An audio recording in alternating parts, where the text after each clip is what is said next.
السلام علیکم ورحمۃ اللہ وبرکاتہ۔ الحمد للہ کفا وسلام علی عبادہ الذین اصطفیٰ، اما بعد۔ پچھلے درس میں ایک عورت کی حیثیت ماں کی صورت میں، بیٹی کی صورت میں اور بیوی کی صورت میں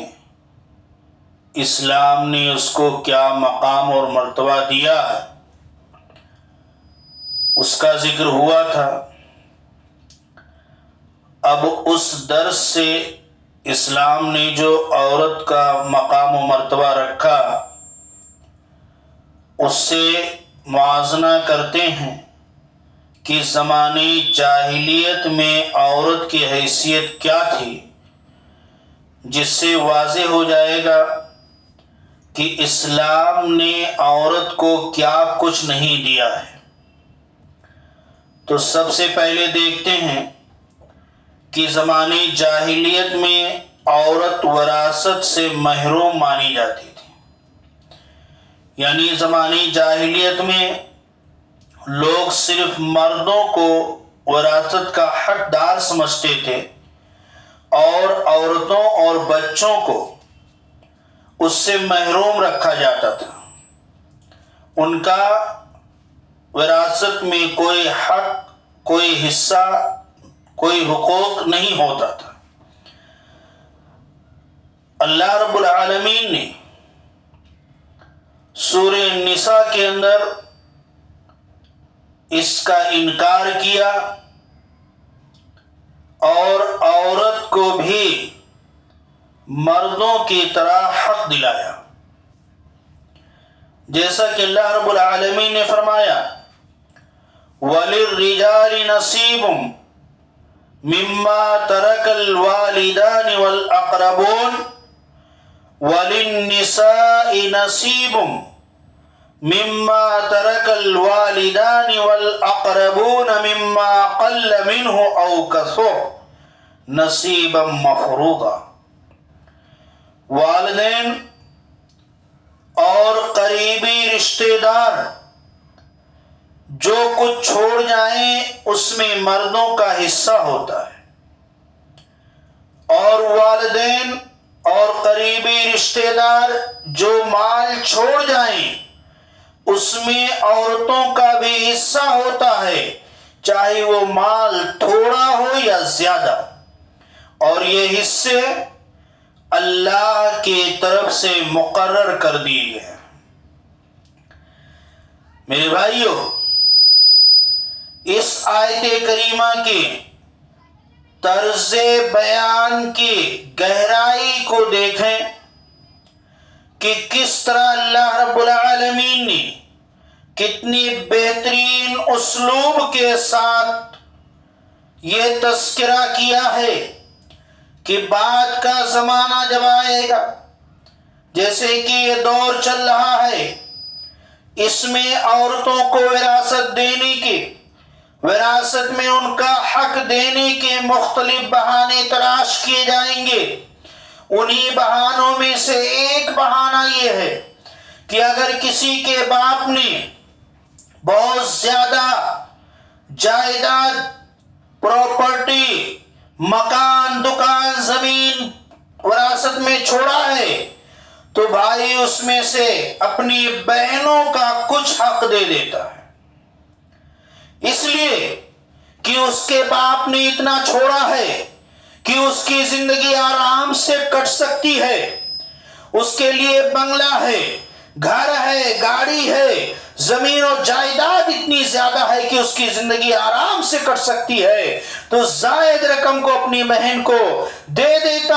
اور یہ گمان کرتا بڑا تیر مار دیا، میں نے بہن کو اپنی باپ کی جائیداد میں اس کے وراثت کا حق دیا ہے۔ اور جب تھوڑا ہوتا ہے، کم ہوتا ہے، نہ دینے کا ایک بہانہ کیا ہوتا ہے، ارے اتنے میں بہن کو کیا حصہ دیں، اتنے گھر میں اگر بہن کو حصہ دے دیں گے رہنے بھر کا نہیں رہ جائے گا، گھر بیچنا پڑے گا، ہم روڈ پہ آ جائیں گے، کرائے کے مکان میں آ جائیں گے۔ اب بہن کو اتنے میں کیا دوں؟ ایک ہی تو روم ہے، ایک ہی تو گھر ہے، وہ بھی چھوٹا سا، اس میں کیسے دیں؟ کون سی پراپرٹی میرے باپ نے چھوڑی ہے جو اس میں بہنوں کا حصہ دیں؟ یہ بہانے آئیں گے۔ اللہ کو علم تھا، اسی لیے پہلے اللہ نے کہہ دیا، جب مردوں کے حصے کا تذکرہ کیا تو کہا للرجال نصیب مما ترک الوالدان والاقربون، یہیں پہ ختم کر دیا۔ لیکن جب عورتوں کا تذکرہ کیا کہا وللنساء نصیب مما ترک الوالدان مما قل منه او کثر، چاہے کم ہو یا زیادہ، ہر صورت میں عورت کا حصہ ہے، ہر صورت میں اس کا حق بنتا ہے، چاہے چھوڑی گئی وراثت کم ہو یا زیادہ ہو، ہر صورت میں اس کا حصہ بنتا ہے۔ اور میرے بھائیوں، فرض کر لو کہ اگر اس بہن کی جگہ پہ بھائی ہوتا، ایک ہی روم 10x10 کا ہے، اس بہن کی جگہ بھائی ہوتا تو کیا اس کو بھی یہی بہانہ کر دیتے؟ وہ بھی مان جاتا، وہ بھی اپنا حق چھوڑ دیتا، یا اس کے حق کو بھی یہی کر کے غصب کر لیتے کہ ایک ہی روم ہے، اس میں بٹوارا کیا کریں، ہم روڈ پہ آ جائیں گے، کرائے کے مکان میں آ جائیں گے، ایک میں 2 حصہ کر کے 10x10 کا روم ہے، اس کا 2 حصہ کریں گے، کس کام کا رہ جائے گا، لہذا تجھے نہیں ملے گا، کیا ایک ایسا کہہ کے چھوٹ جاتے؟ نہیں، بالکل نہیں۔ اس کو بیچو، بیچ کر کے اس کی قیمت کا بٹوارا کرو، یہ معاملہ پیش آتا۔ تو پھر بہنوں کے ساتھ وہ معاملہ کیوں نہیں؟ اسی لیے اللہ نے کہا مما قل منه او کثر، چاہے تھوڑا ہو یا زیادہ، ہر صورت میں ان کو حصہ دینا ہے، اور یہ حصہ نصیب مفروضہ، اللہ کی طرف سے فرض کیا ہوا ہے، اس میں تم کٹوتی نہیں کر سکتے، اپنی حساب سے اپنی چالیں نہیں چل سکتے، بلکہ جتنا اللہ نے متعین کیا ہے اس سے نہ 1 روپیہ کم دے سکتے ہو، اور نہ بہن 1 روپیہ زیادہ کا مطالبہ کر سکتی ہے۔ اللہ نے جو فرض کیا ہے پورا کا پورا دینا ہوگا۔ اسی طرح سے اللہ رب العالمین نے، اسلام نے عورت کو بھی وراثت کا حقدار قرار دیا اور اسے اس سے محروم نہیں کیا ہے۔ ترکہ میں عورت کا کتنا حصہ دیا اس کی تفصیل بھی بیان کر دیا ہے کہ جتنا عورت کو ملے گا اس کا ڈبل مرد کو ملے گا۔ میرے بھائیو، یہاں بھی سوچ، یہ وہ موضوع نہیں ہے لیکن بات اشارتاً سمجھاتے چلیں کہ وراثت میں جو رشتہ دار ہوتے ہیں، وارث ہوتے ہیں، ان کی 2 کیٹیگریاں ہوتی ہیں۔ ایک وہ ہوتے ہیں جن کا حصہ متعین ہوتا ہے، جس کو اصحاب الفرائض کہا جاتا ہے، ان کا حصہ فکس ہے، فکس حصہ ان کو ملے گا، نہ اس سے کم نہ زیادہ۔ اور ایک رشتہ دار وہ ہوتے ہیں جن کا حصہ فکس نہیں ہوتا، وارث بنتے ہیں لیکن ان کا حصہ فکس نہیں ہوتا، ان کو اصطلاحاً اسبہ کہا جاتا ہے۔ وہ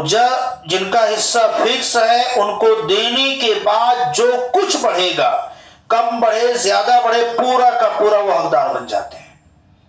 اور اگر ابھی کبھی ایسا ہو کہ جن کا حصہ فکس نہیں ہے، فکس ہے، وہ وارث موجود نہیں ہے، جن کا حصہ متعین ہے، فکس ہے، ان میں سے کوئی وارث نہیں ہے، تو پورا کا پورا یہ لے لے گا، اس کو اسبہ کہا جاتا ہے۔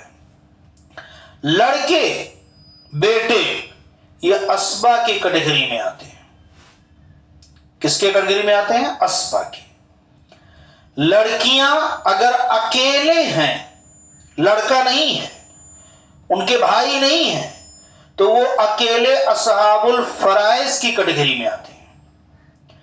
اور میراث کی تقسیم میں سب سے پہلے حصہ ان کو دیا جاتا ہے جو اصحاب الفرائض کی کیٹیگری میں آتے ہیں۔ تو اگر لڑکے نہیں ہیں، بیٹے نہیں ہیں، بھائی نہیں ہیں، صرف لڑکی اکیلے ہے، اس کے ساتھ اس کا بھائی نہیں ہے، تو ایسی صورت میں اس کا حصہ متعین ہے، فکس حصہ اس کو دینا ہے۔ لیکن اگر اس لڑکی کے ساتھ اس کا بھائی بھی وارث بن رہا ہے، یعنی کسی آدمی کے مذکر مؤنث دونوں اولاد ہیں، لڑکی لڑکا، بیٹی بیٹا دونوں ہیں، تو اب لڑکی اس فکس حصے سے نکل کر کے لڑکے کے ساتھ اسبا کی کیٹیگری میں آ جاتی ہے۔ اس میں بھی اللہ تعالیٰ نے لڑکی کو مقدم رکھا۔ کیسے؟ کہا للذکر مثل حظ الانثیین، کہ مذکر کا اتنا حصہ ہوگا جتنا دو مؤنث کا ہوگا۔ مطلب کیا ہوا کہ لڑکا اپنا حصہ کب لے گا، کیسے لے گا، وہ لڑکی کا حصہ نکالنے سے پتہ چلے گا۔ اس لیے کہ جب تک لڑکی کا حصہ نہیں نکالیں گے تب تک پتہ ہی نہیں چلے گا لڑکے کا حصہ کتنا بنا۔ جب لڑکی کا حصہ نکلے گا، اس کو دیا جائے گا، تب پتہ چلے گا کہ جتنا دو لڑکیوں کا ملا ہے اتنا لڑکے کو ملے گا، یا یہ کہہ لیجئے کہ جتنا ایک لڑکی کو ملا ہے اس کا ڈبل لڑکی کو ملے گا۔ تو ڈبل کریں گے کب؟ جب لڑکیوں کا حصہ نکالیں گے تب۔ اسی لیے اللہ تعالیٰ نے ان کا حصہ کسی بھی طریقے سے کم نہیں کیا، بلکہ ان کو مقدم رکھ کر کے ذکر کیا ہے۔ اسی طرح زمانے جاہلیت میں عورت کی ذلت و رسوائی کا ایک طریقہ یہ بھی تھا کہ باپ کی بیوی کو اس کی موت کے بعد حلال سمجھا جاتا تھا۔ یعنی زمانے جاہلیت میں ایک بیٹا اپنے باپ کی وفات کے بعد اس کی سیکنڈ بیوی کو، جسے ہم اپنی زبان میں سوتیلی ماں کہتے ہیں، تو اس سوتیلی ماں سے وہ نکاح کر لیتا تھا۔ وہ سوتیلی ماں اپنے سوتیلے بیٹے کے لیے حلال سمجھی جاتی تھی، اور باپ کے انتقال کے بعد بیٹا اپنی سوتیلی ماں سے نکاح کر لیا کرتا تھا۔ اسلام نے اسے حرام قرار دے دیا اور اسے بدکاری اور غضب الہی کا موجب اور بدترین شیوا قرار دیتے ہوئے اسے منع کر دیا ہے۔ اللہ رب العالمین نے فرمایا وَلَا تَنْكِحُوا مَا نَكَحَ آبَاؤُكُم مِّنَ النِّسَاءِ، کہ تم عورتوں میں سے ان عورتوں سے نکاح نہ کرو جن سے تمہارے باپ نے نکاح کیا ہے۔ إِلَّا مَا قَدْ سَلَفَ، مگر حکم کے نازل ہونے سے پہلے جو ہو چکا وہ ہو چکا، وہ گزر چکا۔ مطلب کیا ہے کہ اب اسے طلاق دینے کی ضرورت نہیں ہے، لیکن جب حکم نازل ہو گیا ہے تو آج کے بعد کوئی شخص اپنے باپ کی بیوی سے نکاح نہ کرے۔ وَإِنَّهُ كَانَ فَاحِشَةً وَمَقْتًا، یہ بڑی بے حیائی کا کام اور بغض کا، عناد کا، ناراضگی کا، غضب کا یہ سبب ہے۔ وَسَاءَ سَبِيلًا، اور اسلام میں عورت کی تکریم کو اللہ نے واضح کرتے ہوئے کہا کہ باپ کی بیوی سے نکاح کرنا یہ بڑی بری راہ ہے، لہذا تم اس سے بچ جاؤ۔ اسی طرح اسلام نے ایک عورت کی تکریم کو اور زیادہ واضح کیا اور دو بہنوں سے بیک وقت نکاح کرنے کو حرام قرار دے دیا۔ زمانے جاہلیت میں دو بہنوں سے ایک ہی وقت میں نکاح کرنا درست تھا۔ اللہ رب العالمین نے فرمایا حرمت علیکم امہاتکم، اس آیت کریمہ میں اللہ نے محرمات عورتوں کا، ان عورتوں کا تذکرہ کیا جن سے نکاح حرام ہوتا ہے، اور آگے چل کر کے اللہ نے آیت کے آخر میں کہا وَأَن تَجْمَعُوا بَيْنَ الْأُخْتَيْنِ، کہ تمہارے اوپر یہ بھی حرام ہے کہ تم دو بہنوں کو ایک ساتھ ایک نکاح میں جمع کرو، یعنی ایک وقت میں ایک ہی زمانے میں دو بہنوں سے ایک ساتھ نکاح کرو، یہ تمہارے لیے حرام ہے۔ الا ما قد سلف، یہاں بھی اللہ نے کہا جو پہلے ہو چکا وہ ہو چکا، مطلب جو اگر اسلام کے اس حکم کے نزول سے پہلے جو دو بہنوں سے نکاح کیے ہوئے ہیں، اب انہیں طلاق دینے جدا کرنے کی ضرورت نہیں ہے، اس کو رہنے دیا جائے، لیکن آئندہ اب کوئی نہ کرے، یہ جو ہے حرام ہے۔ دو بہنوں سے ایک ساتھ ایک زمانے ایک وقت میں نکاح درست نہیں ہے۔ اسی طرح اسلام نے عورت کو ایک مقام یہ دیا کہ زمانے جاہلیت میں ایام حیض میں عورت کو الگ تھلگ کر دیا جاتا تھا، اس کو چھوت سمجھا جاتا تھا، اور ان ایام میں اس کو گھر سے بالکل بے دخل کر دیا جاتا تھا، اس کا شوہر نہ اس کے ساتھ کھاتا، نہ اسے اپنے بستر پہ آنے دیتا، نہ اس سے کوئی تعلق رکھتا تھا، حتیٰ کہ اسے بالکل چھوت سمجھ کر کے اس کو گھر سے بالکل بے دخل الگ کر دیا جاتا تھا۔ جبکہ اسلام نے عورت کے ساتھ اس ناروا سلوک کو جائز قرار نہیں دیا، اس کو ناجائز ٹھہرایا۔ اللہ کے رسول صلی اللہ علیہ وسلم بذات خود اپنی ازواج مطہرات کے ساتھ حیض کے ایام میں ان کے ساتھ کھاتے پیتے، ان سے خدمت لیتے، ان کے ساتھ آرام فرماتے، صرف ان ایام میں صحبت سے پرہیز کرتے جسے شریعت نے اسلام نے حرام کرا دیا، کہ اس کے علاوہ یعنی صحبت کے علاوہ باقی تمام کام تمام معاملات جائز ہیں، ان کے ساتھ وہ معاملات وہ کام وہ اپنائے جا سکتے ہیں، صرف صحبت سے پرہیز کیا جائے۔ حضرت میمونہ رضی اللہ تعالیٰ عنہ بیان کرتی ہیں رسول اکرم صلی اللہ علیہ وسلم کی ازواج مطہرات جب حیض کی حالت میں ہوتی تھی تو آپ صلی اللہ علیہ وسلم تہبند سے اوپر ان سے مقاربت کرتے تھے، یعنی ان کے ساتھ اٹھتے بیٹھتے سارے کام کرتے تھے سوائے صحبت کے۔ اور اما عائشہ رضی اللہ تعالیٰ عنہ کہتی ہیں کہ میں حیض کی حالت میں ایک برتن سے پانی پیتی تھی، پھر میں وہی بچا ہوا پانی نبی اکرم صلی اللہ علیہ وسلم کو دیتی تو آپ بھی برتن کی اسی جگہ پر منہ رکھ کر پانی پیتے جہاں سے میں نے پانی پیا ہوتا، اور میں حیض کی حالت میں کھانے کے دوران اپنے دانتوں کے ساتھ ایک ہڈی سے گوشت کو توڑتی نوچتی اور پھر وہی ہڈی آپ کو پیش کرتی تو آپ بھی اسی جگہ پر منہ رکھ کر کے گوشت نوچتے تھے جہاں سے میں نے توڑا اور نوچا ہوتا تھا۔ یہ مسلم کی روایت ہے۔ اسی طرح انس رضی اللہ تعالیٰ عنہ کا بیان ہے کہ یہودیوں میں جب کوئی عورت مخصوص ایام میں ہوتی، ایام حیض میں، تو وہ اپنے گھروں میں نہ اس کے ساتھ کھاتے پیتے نہ ہی اس سے مجامعت کرتے، تو صحابہ کرام رضوان اللہ علیہم اجمعین نے اس بارے میں رسول اللہ صلی اللہ علیہ وسلم سے سوال کیا تو اللہ رب العالمین نے احکام نازل کیا وَيَسْأَلُونَكَ عَنِ الْمَحِيضِ قُلْ هُوَ أَذًى فَاعْتَزِلُوا النِّسَاءَ فِي الْمَحِيضِ وَلَا تَقْرَبُوهُنَّ حَتَّى يَطْهُرْنَ۔ اللہ رب العالمین نے کہا کہ اے نبی، لوگ آپ سے حیض کے متعلق سوال کرتے ہیں تو آپ انہیں بتا دیجئے کہ وہ گندگی ہے، لہذا حالت حیض میں عورتوں سے الگ رہو اور جب تک وہ پاک نہ ہو جائیں ان کے قریب نہ جاؤ۔ تو رسول کریم صلی اللہ علیہ وسلم نے فرمایا اصنعوا کل شیء الا النکاح، کہ تم سب کچھ اپنی بیویوں کے ساتھ کر سکتے ہو سوائے صحبت کے ہم بستری کے، کہ یہ حرام ہے، اور اس کے علاوہ اپنی بیویوں سے نارمل دنوں میں جس طرح سے سلوک اور پیش آتے ہو وہ سارے سلوک سارے تعلقات قائم رکھو۔ تو ان نکات کی روشنی میں آپ اندازہ لگا سکتے ہیں